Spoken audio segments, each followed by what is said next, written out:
We wish you a Merry Christmas. We wish you a Merry You're Christmas. gonna break all the glass. We wish you a Merry Tomo. Oh, it's okay, Tomo, buddy. Oh. Whoa! Oh. It scratched me! It's all your fault! If you didn't pick him up! Tomo he's got so many clips on the internet. No, there's no visible scratch. With that movie, you know how there's like samurai swords? They like cut something You gape them open. and then it doesn't like do anything, and after a minute it goes like Yeah. because it was so sharp. It takes a bit to have the wound open. After, like while I'm recording, blood's gonna drop down. Oh, you know what? There's a little bit actually. I told you. Not blood, just like a red mark right here. Is that where he scratched you? Yeah, right here. Yeah. Well, it's a battle scar. But it was your fault. Why did you pick him up? He didn't scratch me. We almost have enough for a montage of Tomo giving people a spinning punch. He's actually usually a friendly cat, but if you try to hold him against his will, you get what's coming to you. Yeah, you did, not me. I didn't want to put him down because like he would totally break this glass right underneath us. Well, luckily, you know how in like the Second World War they had to like chop some dude's leg. Oh, I feel the little bump. Yeah, it's visible. If they had to chop some dude's leg off, they'd give him a shot of whiskey. What the fuck? Well, luckily for you, we got 2 beers today. They're both strong. One of them is extra strong, but not this one. This is Parallel 49 Salty Scott Maple. I don't know who Scott Maple is or why he's angry. Maybe Tomo scratched him too. But this is actually, if I'm not mistaken, this is a variant of a Parallel 49 staple that's just called Salty Scott, which I've had a few times. It's pretty good. Salty Scott Maple, I think you can do that, I'm man. salty right now. Kate, you gotta get your head in the game. Open the bottle, let me drink it. The pain is coming. Strong in alcohol, and with enough salt to give it some kick. Salty Scott is now more polite and better at hockey than ever before. Did you have to make it so Canadian stereotype? Could you open it? It's like This Canadian, pain right now. This Canadian import pairs well with pancakes and back bacon. A little insulting. Good to know. Could you open this so I could actually... You know, it's gonna take 10 minutes to hit the bloodstream anyway. That is not true. It's like not swollen, but it's like bumpy. No, I mean, the alcohol will take 10 minutes to hit the bloodstream. Well, I gotta shot it up in my bloodstream. You're gonna hit me with it and then you're gonna blame me for it. What? It's a 7.5% ale? Scotch ale. Sea salted. I like Scotch ale. ale, but I don't know about sea salt Scotch ale. I like salty beers. Really? Yeah. I don't know about that. I think it can add a little je ne sais quoi. Isn't that a start of a song? Je ne sais quoi. No! I wish you a Merry Christmas. I don't know what my arms are doing here. This is not how a normal person pours, but... Well, you're rhymes, so... Wow. At least I have a pristine face. I'm gonna scratch your face. Unblemished by Tomo claws. I'm gonna have Tomo claw your face. Oh, he just got Ruka too. Look at, he's such a sneaky little spy under the Tomo tip. smacked Ruka? Yeah, he smacked him on his butt. Oh my god. He always goes like, and then his arm like goes like that for like a second. He's like, it's like he's relishing the moment. I can't believe it hurt. Let me see you again. Yeah. God damn it! It's visible. It might not be visible on camera, but it's up close. You can see it. We Cheers. cheered, man. We're cheering for twice now. It's very strong smelling.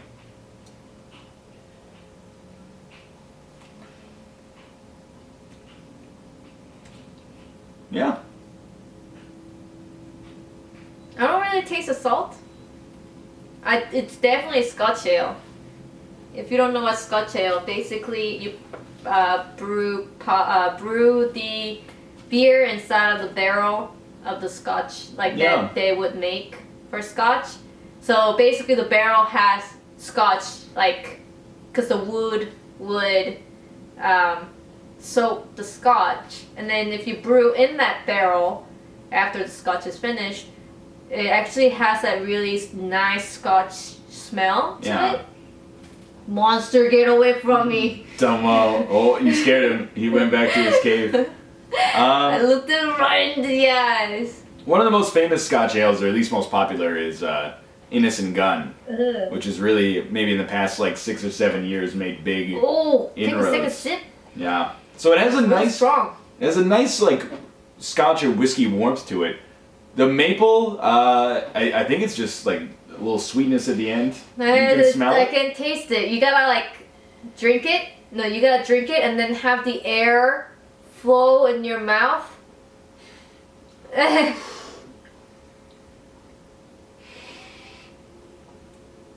You breathe in like a...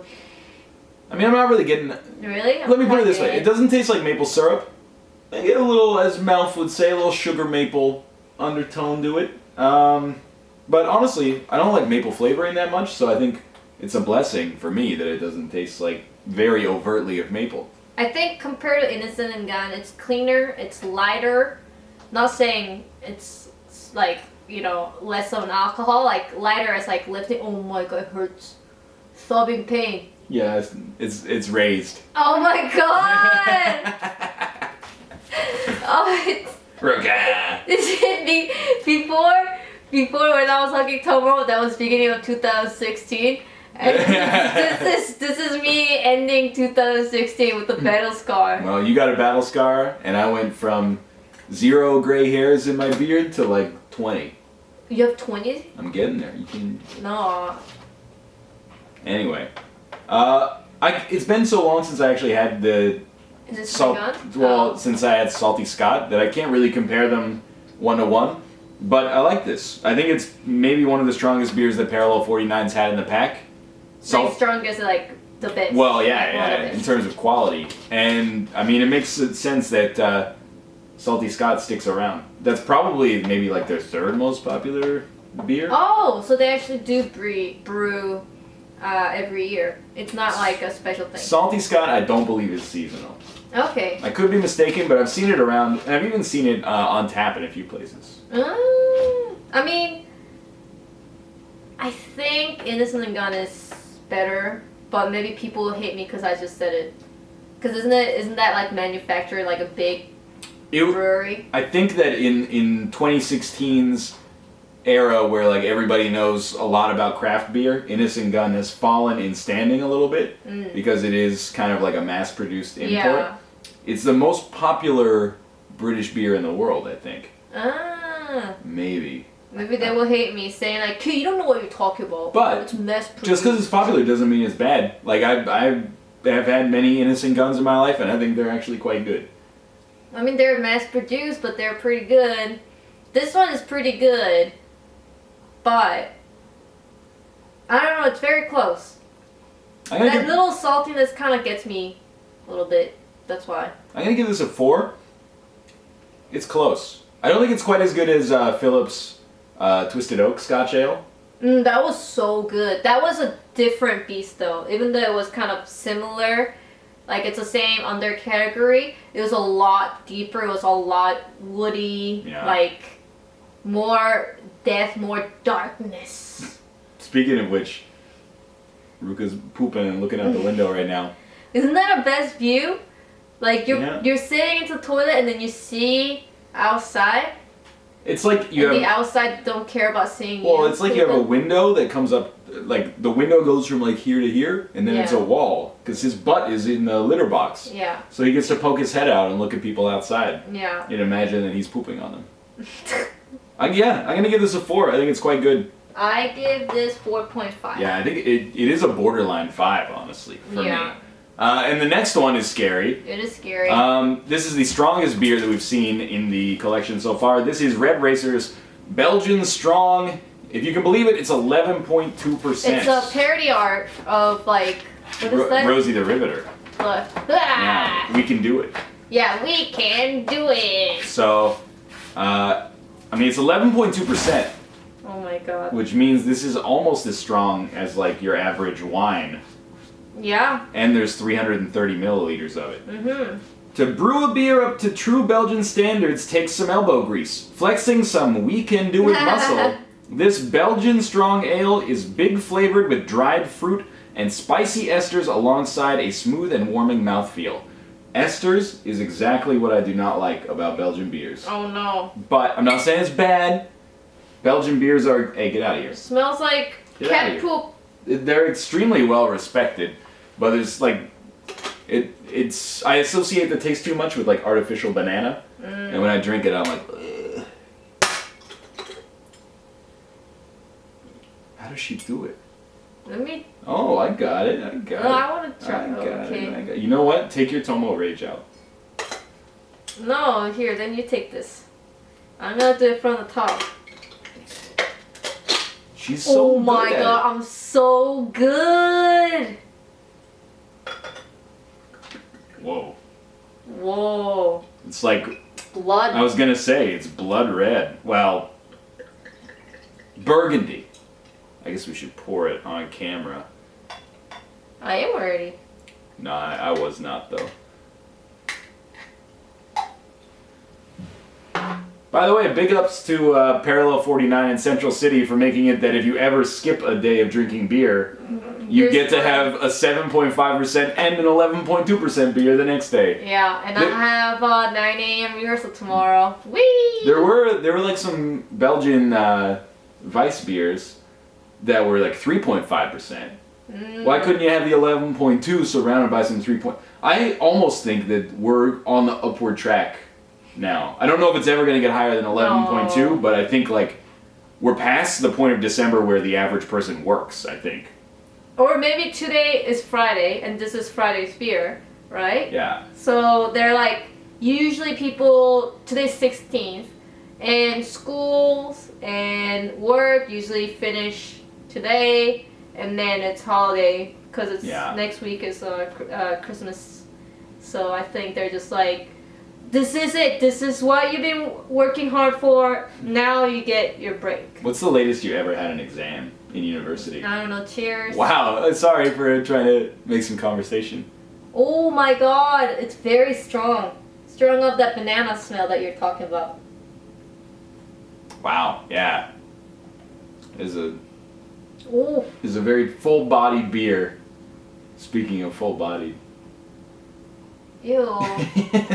I'm just licking his butthole right now. On the table with both legs up. up. On the dinner table that we eat our dinner from. We use placemats, so those are put away in a clean place. Yeah. I mean, it's exactly...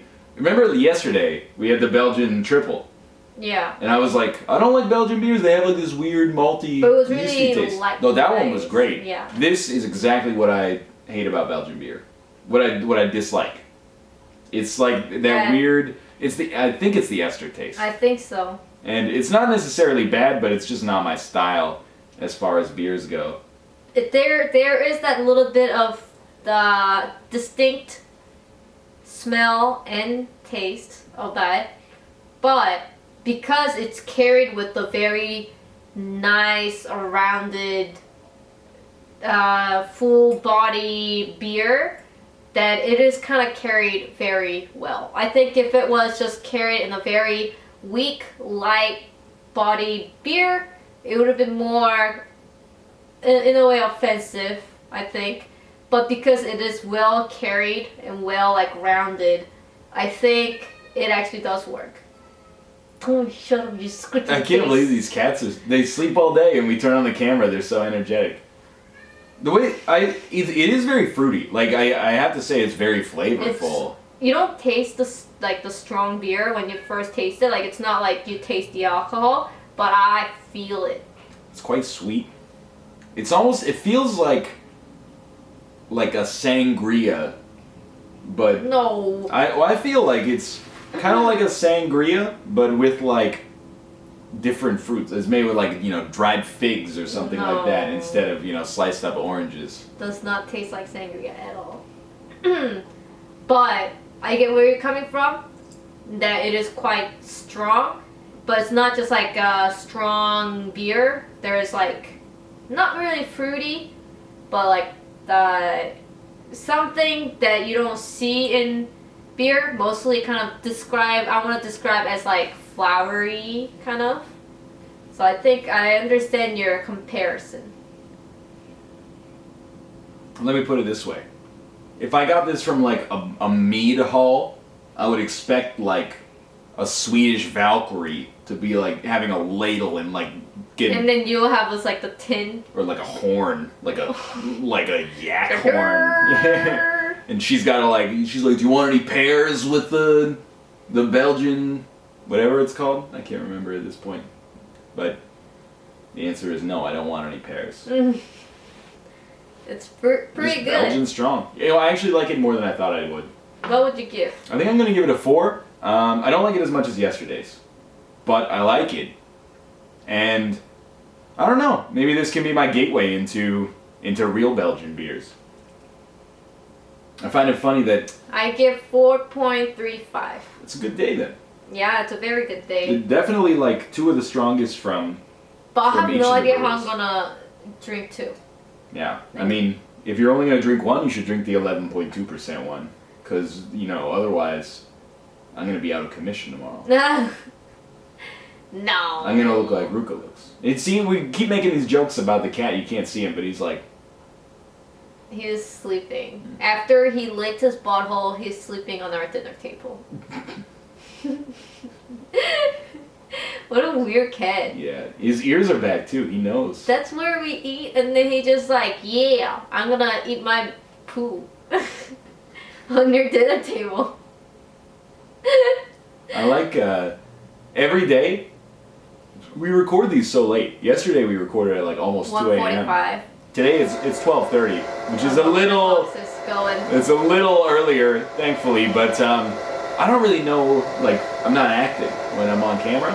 And then, I'm assuming you're not either. We get those tweets in the morning when the video goes up. It's like, look at your face in this shot. And yours are always like... Well, because the yesterday one was kind of brief. And mine are always like... Yeah, it's pretty good. But now that we know, I'm probably making those faces, like, unconsciously. Yeah. Or consciously, I guess. We should end it. Oh, okay. See you tomorrow. We're going to do 1 tomorrow. It'll probably be 30%.